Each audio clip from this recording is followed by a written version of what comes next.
கர்த்தராகிய இயேசு கிறிஸ்துவின் நாமத்தினாலே அன்பின் வாழ்த்துக்கள். இதுவரை ஜான் பனியன் எழுதிய மோட்ச பயண புத்தகத்தில் பாகம் 1 42 பகுதிகள் பார்த்தோம். சென்ற வாரத்தோடு பாகம் 1 முடிவடைந்தது. இதுவரை நீங்கள் கொடுத்த ஆதரவிற்காக நன்றி செலுத்துகிறோம். இன்று நாம் காணப்போவது பாகம் 2 பகுதி 43 அடர்ந்த காட்டில் கனவு, பகுதி 44 கிறிஸ்தியானின் மனைவி. இந்த 2 தலைப்பின் கீழ் நாம் இன்று காணலாம். ஜான் பனியன் அவர்கள் இந்த 2ஆம் பாகத்தில் இப்படியாய் ஆரம்பிக்கிறார். அன்பார்ந்த நண்பர்களே, சில காலங்களுக்கு முன்பு கிறிஸ்தியான் என்ற பயணி பரலோகத்தை நோக்கி சென்ற பயணத்தை பற்றி நான் கண்ட கனவை உங்களுக்கு சொன்னேன். நீங்களும் அதனால் பயனடைந்திருப்பீர்கள் என்று நம்புகிறேன். கிறிஸ்தியான் பயணம் புறப்பட்ட வேளையில் அவனது மனைவியும் பிள்ளைகளும் அவனோடு புறப்பட விரும்பாமல் இருந்தார்கள் என்பதையும், கிறிஸ்தியான் தனியாகவே பயணம் செய்ய நேர்ந்தது என்பதையும் உங்களுக்கு சொன்னேன். ஆகவே அவர்களை பற்றி அறிந்து கொள்ளும் வாஞ்சையால் மறுபடியும் அலிநகரம் என்ற அந்த ஊருக்கு நான் சென்றேன். அந்த ஊருக்கு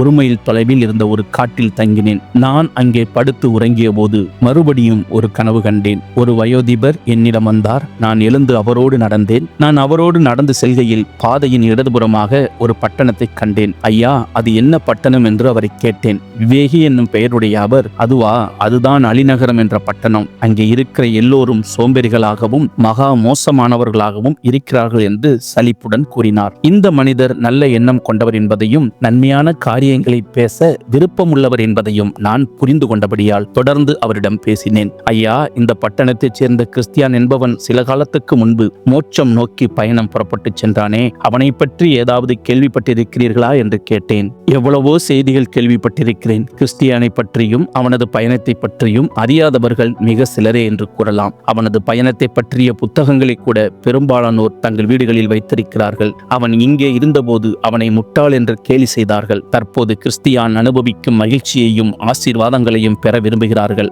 ஆனால் அவன் சந்தித்த அபாயங்களை சந்திக்க அவர்கள் துணிந்து முன்வரவில்லை என்று கூறினார் விவேகி. மக்கள் அவனை குறித்து என்ன பேசிக் கொள்கிறார்கள் என்று நான் கேட்டேன். அவன் இப்போது வெள்ளையாடை அணிந்தவனாக உலாவுகிறான் என்றும் தலையில் தங்க கிரீடம் அணிந்திருக்கிறான் என்றும், அவன் தற்போது இருக்கும் இடத்தின் அரசர் அவனுக்கு செழிப்பு மிக்க ஒரு இடத்தை கொடுத்திருக்கிறார் என்றும், அந்த இடத்தின் அரசரும் ஆண்டவருமானவர் வெகு விரைவில் இங்கே வரப்போகிறார் என்றும் பேசிக் கொள்கிறார்கள் என்று கூறினார். சரி ஐயா, கிறிஸ்தியானின் மனைவியை பற்றியும் பிள்ளைகளை பற்றியும் ஏதாவது கேள்விப்பட்டீர்களா? அதை பற்றி கூறுங்கள் என்று நான் கேட்டேன். அவர் சொன்னவற்றை இதோ நான் உங்களுக்கு சொல்லுகிறேன். பகுதி 44 கிறிஸ்தியானின் மனைவி. கிறிஸ்தியான் மோட்சத்திற்கு பயணம் புறப்பட்ட போது கிறிஸ்தினாலும் அவளது 4 பிள்ளைகளும் அதை ஏற்றுக்கொள்ளாமலும் அவனோடு பயணம் புறப்படாமலும் இருந்தார்கள் என்பது உண்மையே ஆயினும், கிறிஸ்தியான் புறப்பட்டு சென்றபின் அவள் மனதில் மீண்டும் தோன்றிய எண்ணம் கிறிஸ்தினாலை கலங்கச் செய்தது. கணவன் ஆற்றை தாண்டி சென்ற பிறகு அவனை பற்றிய செய்தி ஒன்றும் கிடைக்காததால் கலக்கம் உண்டானது. மேலும் தனது கணவனோடு உள்ள பந்தம் முற்றிலும் அருந்து போனது போல் தோன்றியதால் கிறிஸ்தினால் தன் கணவனை எண்ணி அழுது துடித்தாள். கணவனுக்கு கீழ்ப்படியாமல் அவனை அலட்சியப்படுத்தி கோபமாய் பேசி அவிசுவாசத்துடன் நடந்து கொண்டவை எல்லாம் கிறிஸ்தினாலின் மனதில் தோன்றி அவளை வேதனைப்படுத்தியது. கிறிஸ்தியானின் வேதனையும் அவன் விட்ட கண்ணீரும், நான் ரட்சிக்கப்படுவதற்கு என்ன செய்வேன் என்று அவன் கதறி சொல்லிய வார்த்தைகளும் கிறிஸ்தினாலின் காதுகளில் கிங்காரமிட்டு துடிக்க வைத்தன. தன் பாரத்தை முதுகில் சுமந்து திரிந்த நாட்களில் கிறிஸ்தியான் பேசிய பேச்சுக்களும் அவனது செயல்களும் இப்போது மின்னலென பாய்ந்து வந்து கிறிஸ்தினாலின் இதயத்தை துளைத்தன. தன்னையும் தன் பிள்ளைகளையும் தன்னோடு வரும்படி அவன் வருந்தி அழைத்தும் தான் மறுத்துவிட்டதை எண்ணி மனம் வருந்தினாள். அன்புக்குரிய ஒருவரை இழந்தது போல் உள்ளம் தவித்தது. மிகுந்த துக்கத்தோடும் குற்ற உணர்வோடும் ஒரு தீர்மானத்துக்கு வந்தவளாக கிறிஸ்தினால் தன் பிள்ளைகளை தன்னண்டை அழைத்து பேசத் தொடங்கினாள். நான் உங்கள் தகப்பனாருக்கு விரோதமாய் பாவம் செய்துவிட்டேன். நாமும் அவருடன் செல்ல வேண்டுமென்று அவர் விரும்பினார். நான் மறுத்துவிட்டதுமன்றி நீங்களும் ஜீவன் பெறுவதற்கு தடையாக இருந்துவிட்டேன் என்று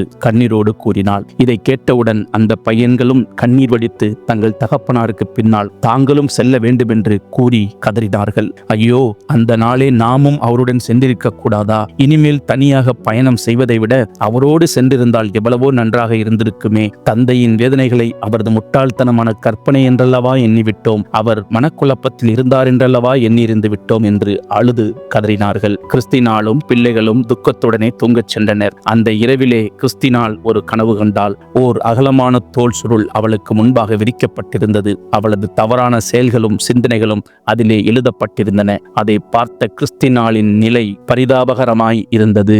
இன்னும் மோட்ச பயணத்தில் எங்களோடு கூட இணைந்திருக்க இணைந்திருங்கள். அடுத்த பகுதியில் சந்திக்கலாம். கர்த்தராகிய இயேசு கிறிஸ்து தாமே உங்களை ஆசீர்வதிப்பாராக. கர்த்தர் நாமம் மகிமைப்படுவதாக. ஆமேன்.